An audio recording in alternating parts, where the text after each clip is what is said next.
最近的地方是不是叫天堂？哪里不用假装坚强，过得不慌不忙？如果一定要谈梦想，是有勇气流浪。可最奢望的时光，是你们在身旁。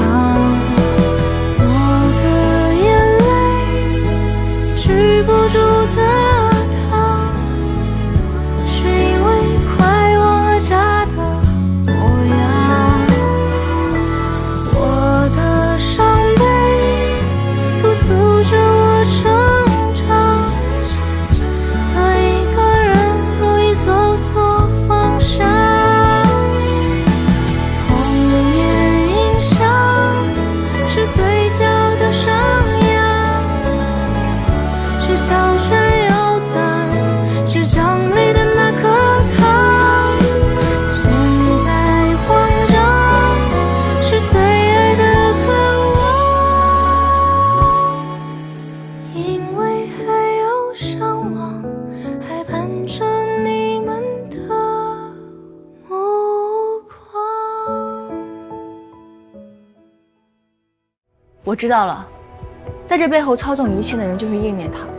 他之所以捧温良上位，是为了推广他多年研究的仪器；而家辉之所以认识温良，是因为他的养父就是叶念堂。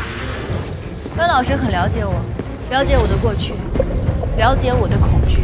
你替叶继成做事，帮他完成复仇计划。你靠近我，靠近我妈妈，取代姬教授，你在认同你父亲的培养模式，不是让你别说了。那你呢？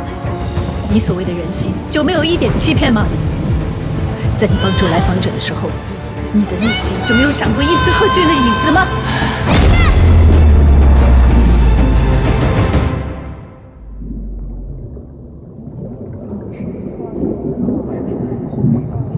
你真的能治好我吗？我觉得我很不正常。对不起，何老师，我下午还没有准备好。我感觉我得了绝症。何老师，我觉得我的人生要崩塌了。没有人能帮我，我没有未来。因为被人讨厌，就会被孤立。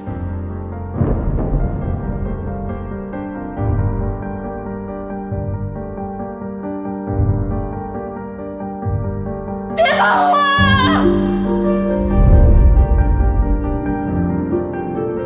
我觉得这一刻我可以理解你，我也懂你为什么会感到孤独。快想吧！因为从小到大，没有一个人站在你的身边。我们可以控制自己的行为，但是有的时候，我们却没有办法面对真实的自己。每个家庭都会有自己的问题，而我们早晚有一天都要从那个保护壳里面钻出来。如果你想成为一个更勇敢的人，你想去保护别人，那首先你要做到的是要保护好你自己。没有任何人可以否定你之前所经历的伤痛，也没有任何人可以因此而否定你。在这个世界上，每个人都是独立的个体。你要相信你自己，你并不孤单。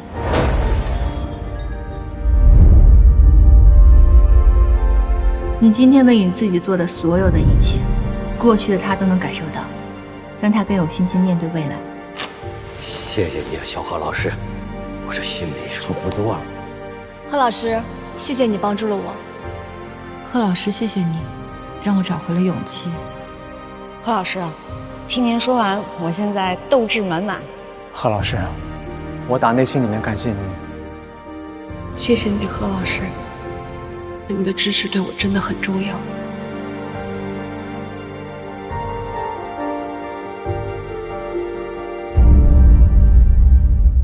你说的没错，我之所以成为女心理师，是为了我弟弟，为了抹平我内心的创伤，更是为了我弟弟的一句话。我想做一名医生，然后发明一种药物，人吃了这个药之后，就会非常快乐，非常幸福，很想爱这个世界。我承认我很愧疚，当我每治愈好一个来访者的时候，我弟弟死去的痛苦就会更加在我眼前浮现。不止一次在问我自己，我真的可以吗？我能做好？我客观吗？但是温老师，我想问你，这个世界上难道真的有全然无伤的人吗？我们每一个人都不是圣者，我们都有自己的一己之私。可是我觉得这并不耻辱，因为我们是一个人。身为一个人，我们就会有我们的心理需求。坦白的讲，拯救别人，我就是为了自己的私欲，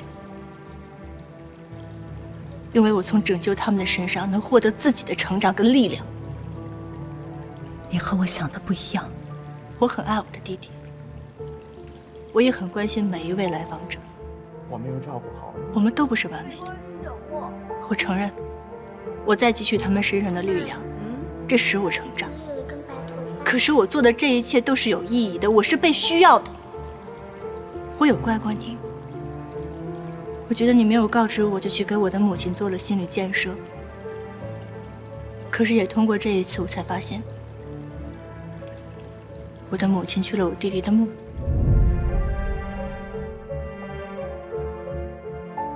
身为一个女儿来讲，并不知道这件事情对我的母亲是好是坏。可是作为一个心理咨询师来说，我们全家人经历了丧失，却没有好好处理哀悼，这是我们全家伤痛的一个核心问题。从这个角度上来说，我更加感谢你，温老师。你不要去故意抹掉你身上的天性跟善良。如果你真的想害我，如果你真的想违背身为心理师的道德底线，在你是我督导的时候，你可以打扰我，你可以影响我，甚至你可以泄露我的来访者资料去伤害我的妈妈。可是这一切你都没有做。请你不要否定你自己，你是被人需要的。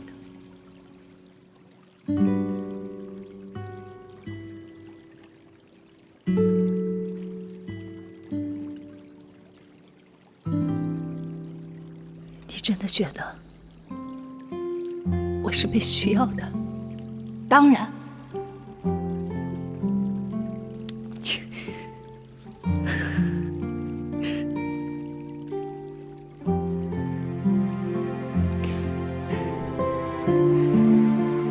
所以我说，我们志同道合，让我们一起做一些有意义的事情吧。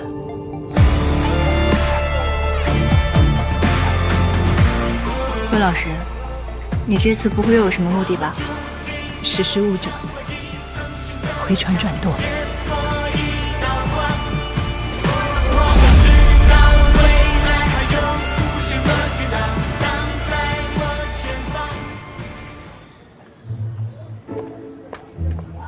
别紧张，开心点，保持一下，加油，加油！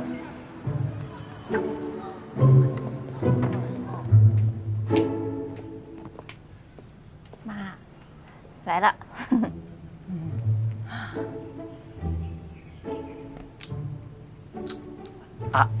阿姨好，阿姨好。好，阿姨好。听见了？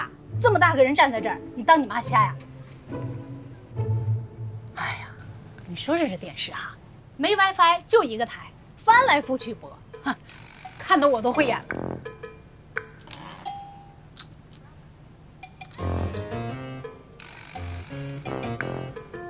阿姨，我给你装个 WiFi 吧。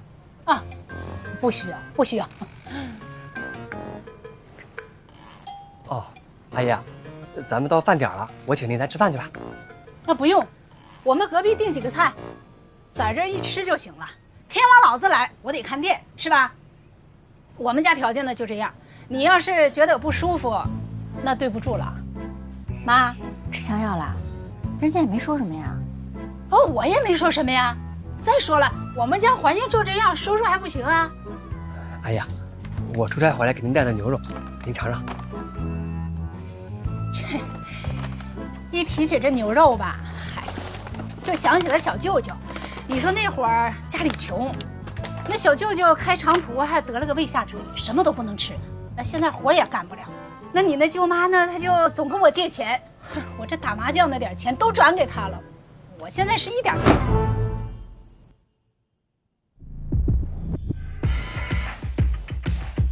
妈，人家就是说一个牛肉，你至于说那么多吗？再说了，我舅妈不是把钱都还你了吗？不是咋的呀？啊，说你家亲戚你不高兴了？是不是你觉得提你们家亲戚你特别丢人呐？不是，那我不是那个意思，你干嘛找我茬啊？哎，丽丽，这阿姨说的特别好。阿姨一听啊，就是个有情有义、刀子嘴豆腐心的人。你觉得是吧？是不是？就是我们那些牌友，他们的亲戚要是有事儿，他们绝对不会管的。我虽然脾气不好，可是我讲究啊，讲究，是吧？那个，谢谢你的牛肉啊。啊，那个，喝吧。谢阿姨啊。哎呀，不瞒您笑话，我一直有个小梦想，拥有一家属于自己的小卖部，里边摆着琳琅满目的小零食。感觉遇见您，梦想越来越近了。不知道以后能不能来帮帮忙，打打工啊？哈，帮忙可以呀，但是我没工钱啊。阿姨，我不要工钱的，这儿的脏活累活我全包了。另外我给您把 WiFi 装上，这样咱也不蹭网了，好不好？只要他没意见，我都可以啊。看我心情。喝。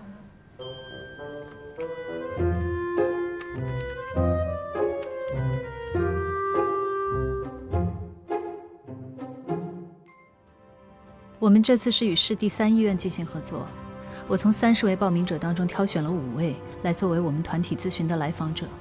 虽然他们的病症跟患病阶段都不相同，但是他们有共同的心理问题，希望可以通过这次咨询能够帮助他们更了解自己，并且学会和疾病相处。明白。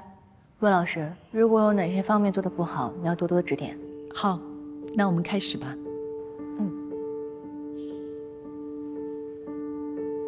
各位好，我是你们的咨询师温良。大家好，我是赫顿，我是协助咨询师，第一次见到大家。那我们开始吧。首先，要不来个自我介绍？谁先开始？这个不知从何说起啊。可以从自己的身体状况说起。要不张阿姨您先来。我叫张笑兰，今年。张笑兰，52岁，肝癌中晚期患者，突然拒绝肝脏移植手术，被医院建议参与团体治疗，容易焦虑，热衷表达，属于垄断发言的来访者。我来这儿是因为我得了肝癌，要做肝移植，我儿子给我提供肝源，可是前2天他们小两口吵架了，他不乐意了，我心里不痛快，干脆不做了，这样也好，也不用遭罪了。可是医生跟我说，我要做了移植，我康复的几率是很高的。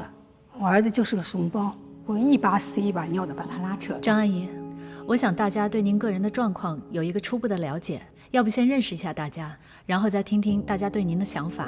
您觉得怎么样？张阿姨，您坐吧。其实我们在分享自己故事的时候是可以坐着的，不一定站起来。还有谁愿意自我介绍一下？你们好，我叫糖糖。你的状况如何？我好得很呀，就做化疗呀。糖糖，17岁，先天性白血病，1个月前发病入院，急需骨髓移植。他的心态积极乐观，是唯一一位没有暴露出负面情绪的来访者。医生说，等我把身体养好，就可以动手术了。小姑娘，你的病叫什么病啊？白血病。那你配型成功了吗？现在啊，普通人骨髓配型，它的概率只有10万分之1。现在能做的就只有调整好心态，静静等待了。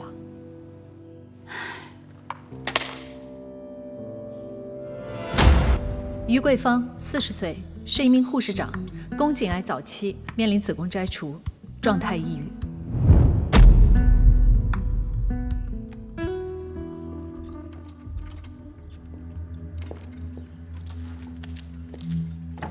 你是何涛吧？我是协助咨询师贺顿，在这里可以吗？我说孩子，你迟到了，你不解释一下吗？人家肯定是有原因的，人来了就好啊。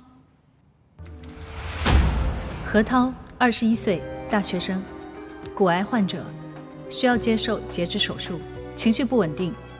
面试的时候频繁出现抱怨、埋怨跟不满，家人劝说做手术未果，属于拒绝帮助的抱怨型来访者。哎，你呢？你怎么不说话呀？赵军，赵军，60岁，直肠癌术后恢复中，精神状态不乐观，沉默不语的来访者。张笑兰或许对他是一个突破口。一般来说，咨询师需要阻止垄断发言者的喋喋不休，可面对来访者的沉默不语，垄断发言者可能更快地加速他的暴露。你身上什么味道呀？你得了什么病啊？肠癌，刚做完了手术。呀，那现在还在做化疗吧？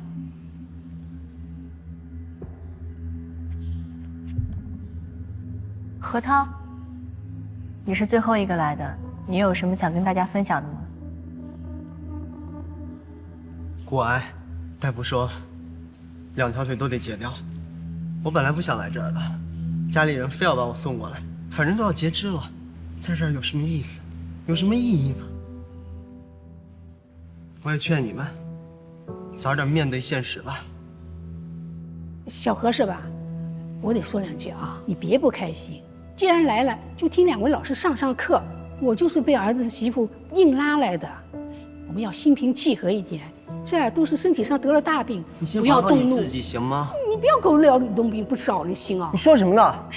咱们别那么认真好不好？我们身体都不舒服，有些情绪也是很正常的啊。于姐，你要不要做个介绍？我叫于桂芳，最近突然查出了宫颈癌。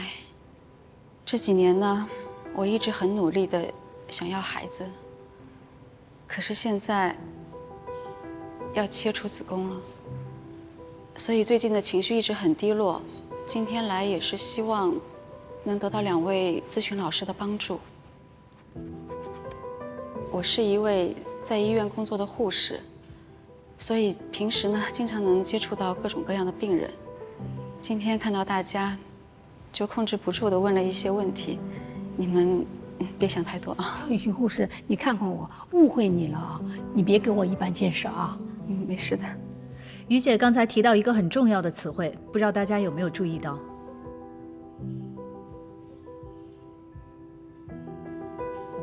情绪。你说的很好。未来的日子里，我们能够坐在这里一起分享跟讨论情绪，会是一件非常重要的事情。但现在，我首先有一个问题想问大家：如果对于自己生病这件事情的认识，我们把它分成4个阶段：1. 震惊，不相信自己生病；2. 愤怒，不接受自己生病；3. 抑郁，接受了自己生病这件事实，但是内心充满愤懑不平；4. 接纳，完全接受，坦然面对。这几个阶段会依照不同的顺序出现，但有可能反复叠加。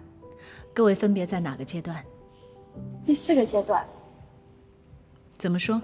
你们相信奇迹吗？我相信奇迹。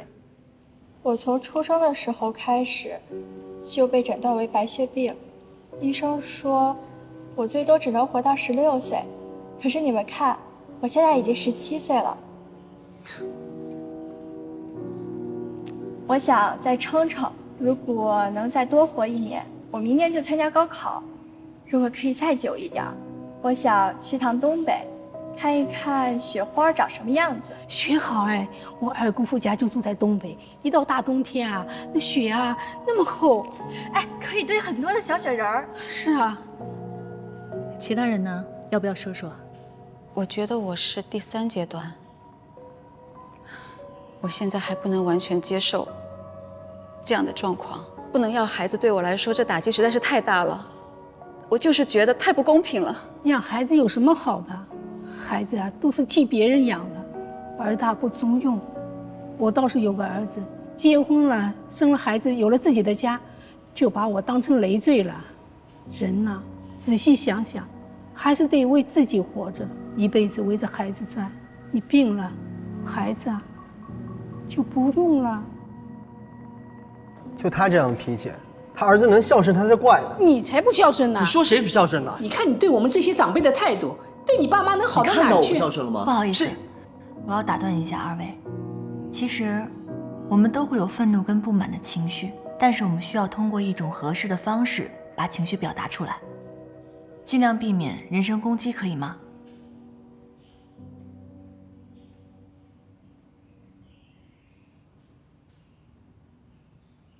张阿姨，您可以继续说，平复一下心情好吗？我儿子不给我，我难受。他给我，我不舒服。我儿子的肝呐，我怎么能要啊？天底下哪个当妈的要用儿子的肝来续命啊？张阿姨，您稍微平静一下。赵老伯，我看您好像有什么话要说。他这个人呐，就光嘴巴会说，指不定内心里啊，怕死了。张阿姨是很痛苦的，她一面担心儿子，一面又独自忍受痛苦，是最孤独的。张阿姨，你觉得大家有理解到你吗？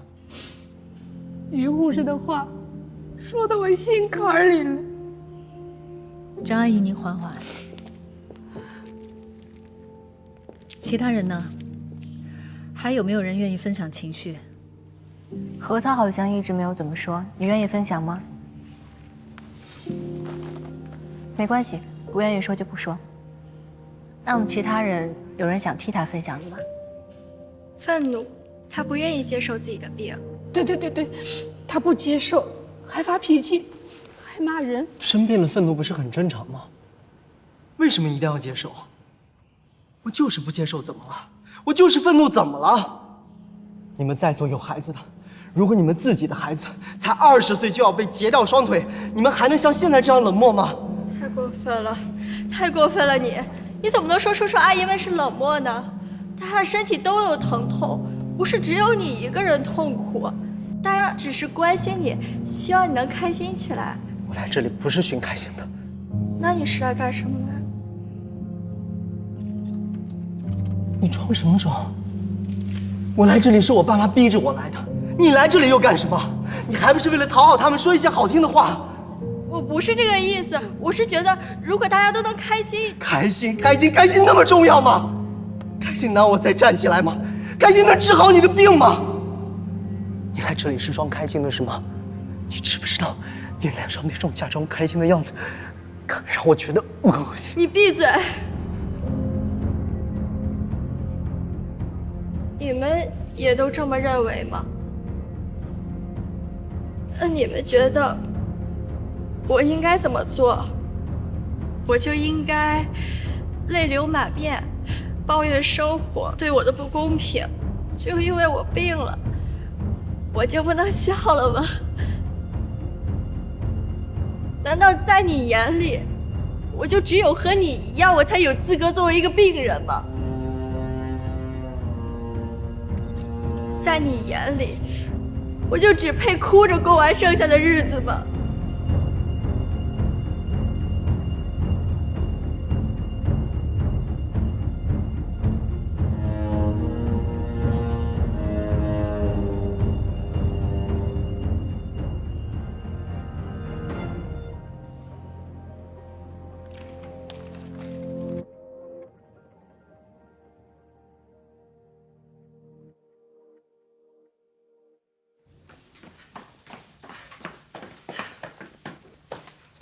你让我们查的安娜那信上的地址是假的。假的？那就说明，要不本身就是一个虚构的故事，或者说是寄件人不愿意透露他的真实身份。我觉得不管怎么样，这故事是好的，对咱们没影响啊。那写信的人文笔还挺好。你怎么了？是不是有什么担心啊？咱们意外收到这个好的故事，随着它的关注度越来越高，这观众啊对于它的依赖性也越来越强。我们得未雨绸缪。你是怕他突然不给电台寄信了吗？对了，还有张明信片，看内容是安娜寄给对方的，上面还保留着安娜的寄件地址呢。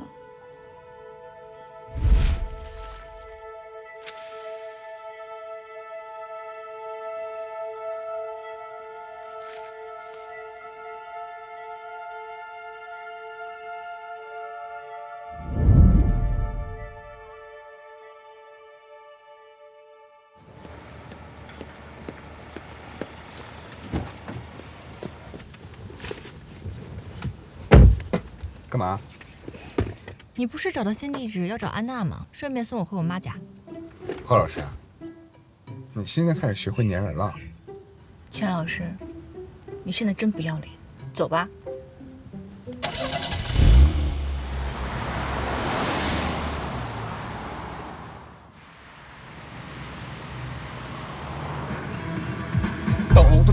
刀，一把什么刀？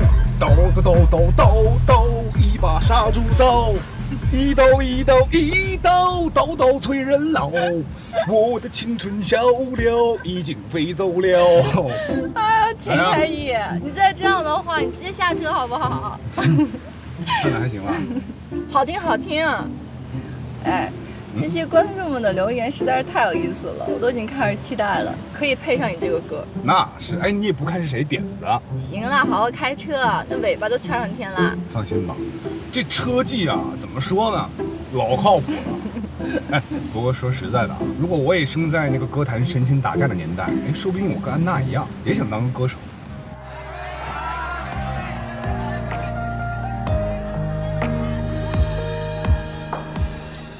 越是靠近你，就越是生疏。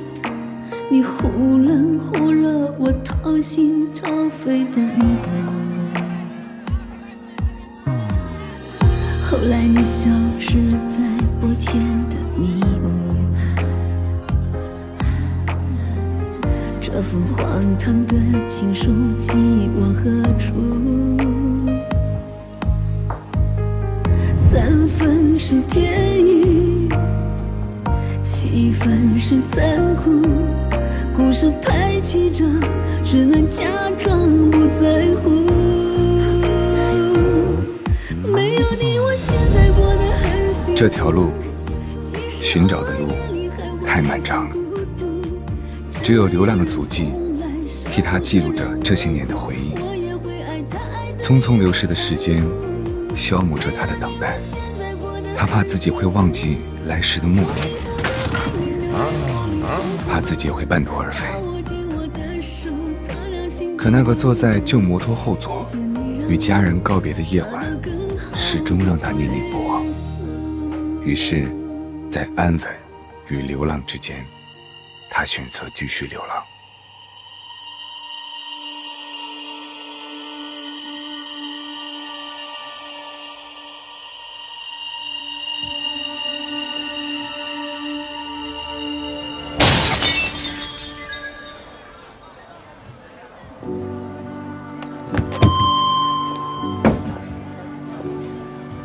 你们认识王小军吗？谁王小军啊？王小军，你不知道？他是一号手，他之前在这儿演过出，他也会唱歌，你们没见过？这是谁呀？你们就是不想告诉我。我告诉你们，你们要是看见他，告诉我，我给你们钱，行吗？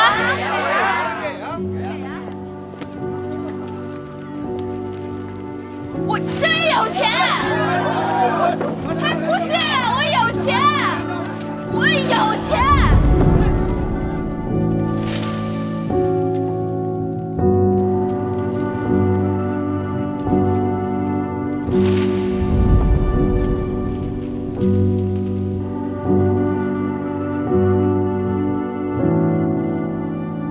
干嘛闹什么？你别在这闹！干嘛？别闹了！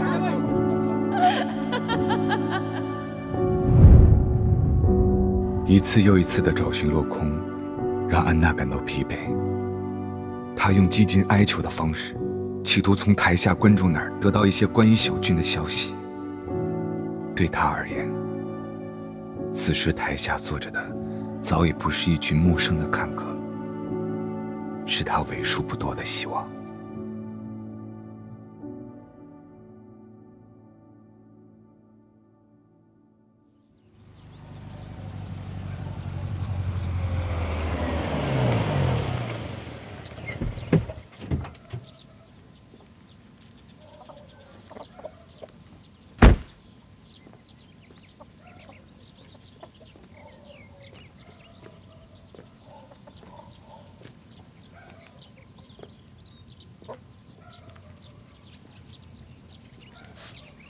你好，有人吗？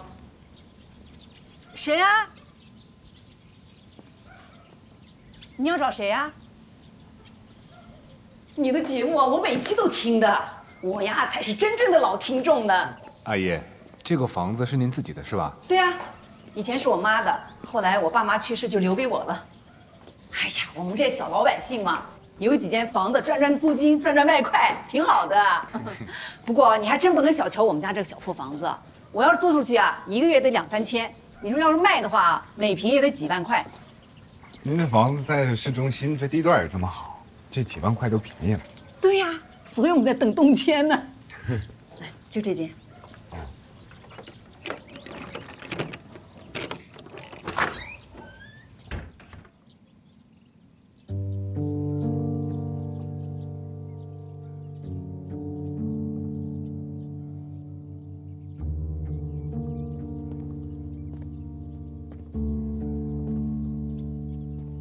现在啊，没有卫生间的房子都没人爱租了，就是租啊，也是当仓库放货什么的。唉，现在这地方好像是被人遗忘了。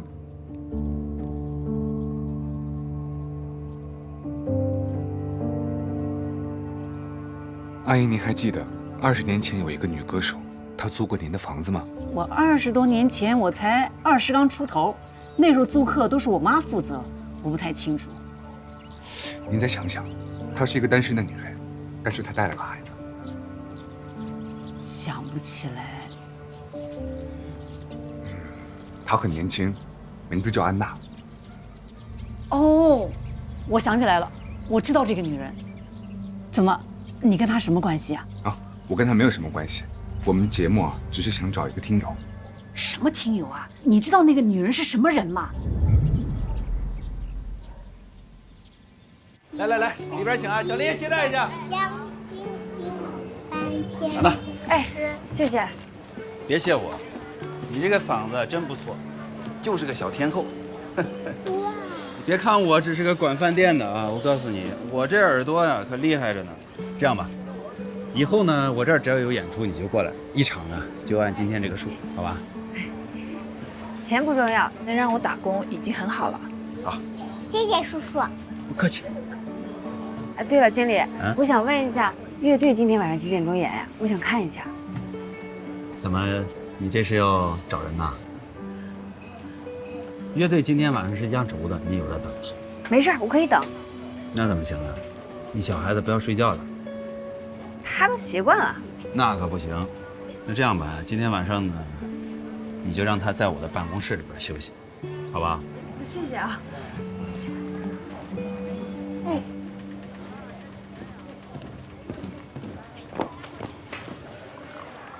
再喝2杯啊！谢谢。再加点什么菜吗？加不加菜了？还不加了。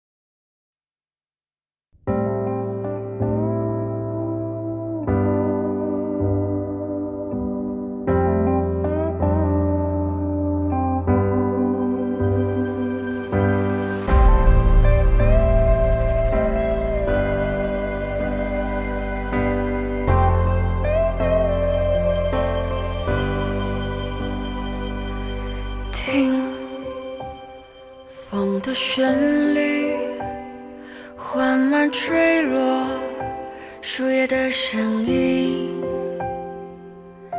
看阳光清晰，匆匆经过你的身影。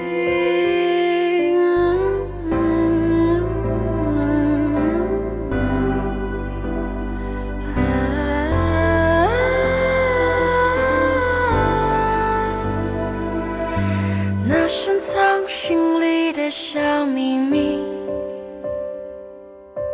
那忧伤却美丽的雨季，那总该面对不舍的别离，那些点滴，那些回忆，那支跟你借没还的笔，那些不懂装懂的问题，那次不经意看到的叹息，那些点滴，那些回忆。